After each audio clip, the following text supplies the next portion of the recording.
How to fix Samsung touchscreen not working. If you're here because your Samsung phone's touchscreen is not responding or acting up, don't worry. In today's video, I'll show you 3 easy ways to fix a Samsung touchscreen that isn't working. So let's dive right in. Alright, before diving into the complex fixes, sometimes the issue is as simple as dirt or debris on your screen. So the first thing you should do is clean your screen. Use a microfiber cloth or a soft, lint-free cloth to wipe the screen gently. Be sure to remove any fingerprints, dust, or any debris that might be interfering with the touch sensitivity. Also, make sure there's nothing covering your screen like a screen protector that's too tight or any other accessory that might be blocking the touch.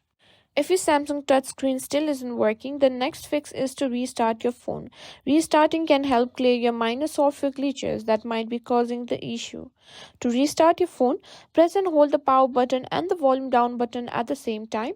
After a few seconds, you'll see a menu pop up with the restart option. Simply tap on restart and wait for your phone to reboot. Once it power ups, check if the touchscreen is working again. If restarting your phone didn't do the trick, we can try booting into safe mode. Safe mode disables third-party apps which could be the cause of the touchscreen issue. To boot into safe mode, first press and hold the power button. Once the power off menu appears, press and hold the power off option until it changes to safe mode. Tap safe mode and your phone will restart. And that's it. Now you have 3 simple ways to fix your Samsung touchscreen not working.